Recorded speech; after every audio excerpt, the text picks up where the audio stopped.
Hi everybody, this is Women Blockchain coming to you from Consensus 2022, and I'm here with the founder of Phala, Marvin. Hi Marvin, how are you doing? Great, thank you.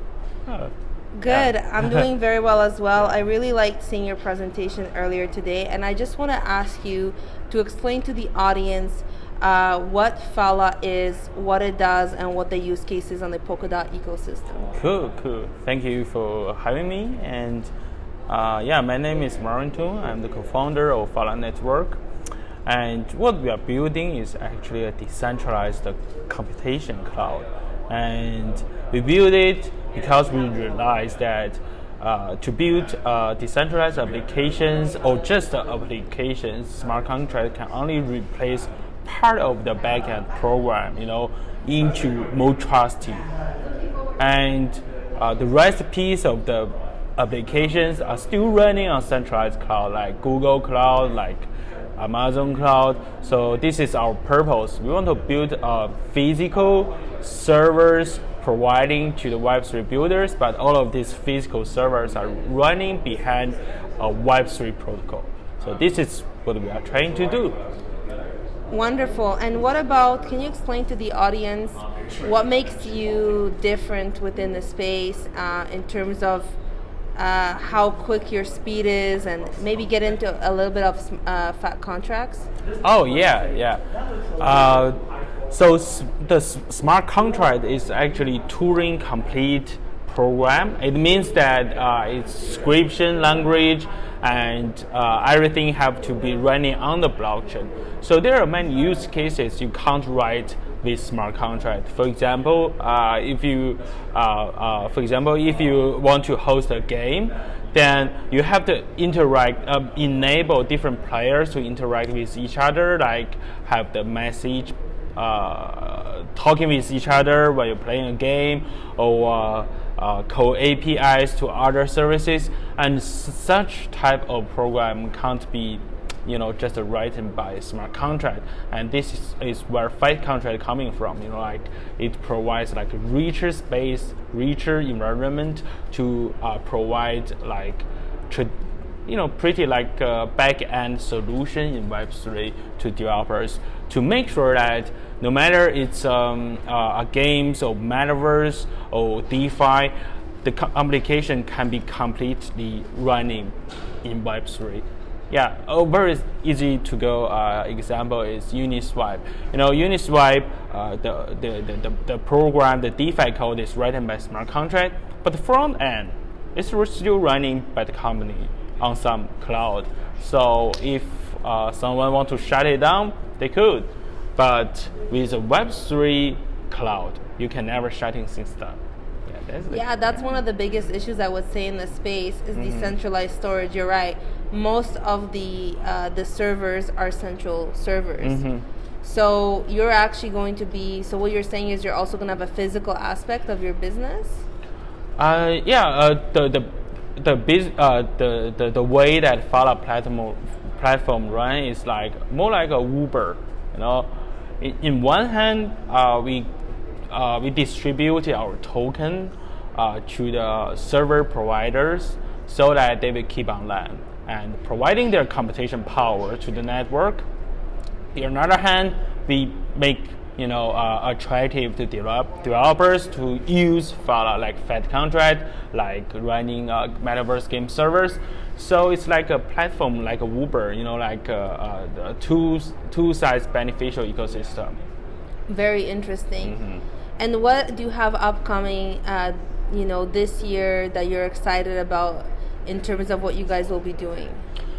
Thank you. Yeah. So there's one big milestone we already achieved in this year, which is we successfully get engaged with over 15K servers on our network now.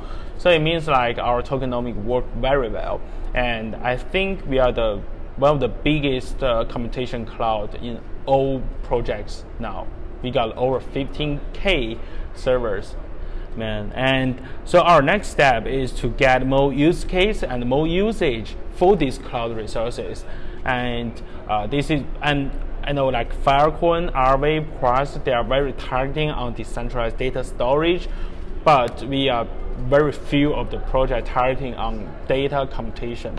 So the way we are excited about this year is, first, we will launch Fed Contract, which is a revolution level contract for Web3 builders, and we already finished the code base, and we already tested it on our testnet, and we will launch it in maybe in the next month. And there's another very interesting thing with Fed Contract is that with Fed Contract you could probably use Phala for free. It means, unlike like you are using Amazon Cloud or GCP Cloud, you have to pay the bills, you have to give credit cards to that platform. When you use Phala Cloud, you just need to stake some Phala token, and the platform will automatically rent you the CPUs, the cloud resources, and wow. and after you finish using it, you just withdraw your token, and it's all released. So it could be the first free cloud, so this is the very exciting moment for us. And of course we will also launch Phala World. It's a soul-bound game platform, and it's built on top of Phala. So two major milestones this year. Wow, congratulations, that's amazing. Thank you. Yeah, it is. I think it's very interesting. I haven't heard that business concept before. So I just kind of want to know how you're spreading the knowledge, building your community, and working within the community. Yeah, community always be the driving behind our network. I can put some examples. First, we don't have a foundation, All of the projects I know, most of them have a foundation, and neither when they genesis, token allocation, something like that. But Phala don't have a foundation. It means that we can only count on on-chain treasury, and on-chain treasury is based on governance, based on democracy, voting. So the community actually control all of the funds for Phala. So, for example, my company is called Hartford. It's a company behind the community, behind the network. But we can only apply to the on-chain treasury to get funds. So in this way, we can build a very healthy community. The second case is actually the crowd loan. Generally, when Polkadot prior chain launch, they have a separate token on Kusama and Polkadot, two chains.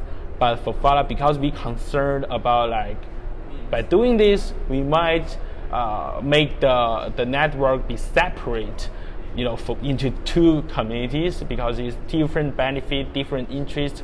So we decided don't do it. And Phala is the first project don't have separate token on Kusama and Polkadot.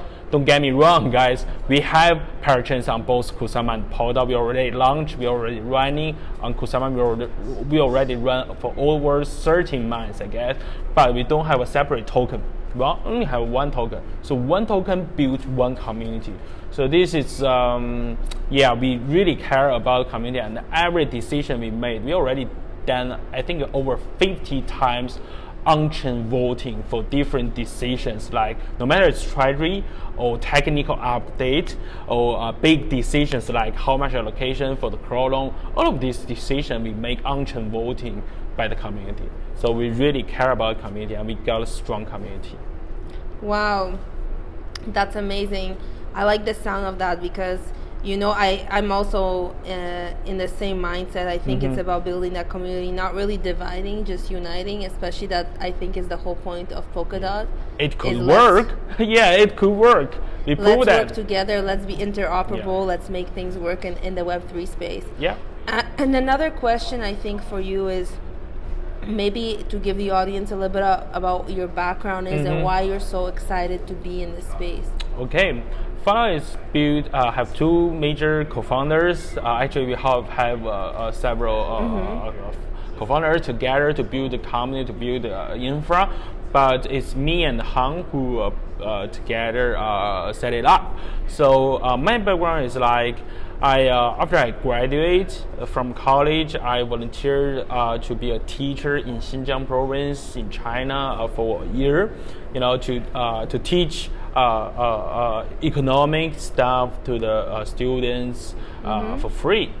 And after the volunteer gap year, I jumped into Didi company as an intern. And Didi is actually Uber in China, and they finally beat Uber out of China. So during that period, I feel the chance, the passion, how things growing in technical, it's like crazy. Like the first day is 5,000 orders per day, and after a month, it's 5 million orders per day. It's like crazy growth. And but after that, I worked in Tencent, which is the biggest technical company in China as well, like for product manager, for AI perspective, for over 2 years. And during that period, I learned about how scary that technical company can control the personal data and use that data as toolings to earn more money from the market. For example, smart suggestions, AI robots, and advertisement. So all of this, because the thing is, after that I came with crypto, and I realized the difference between two worlds.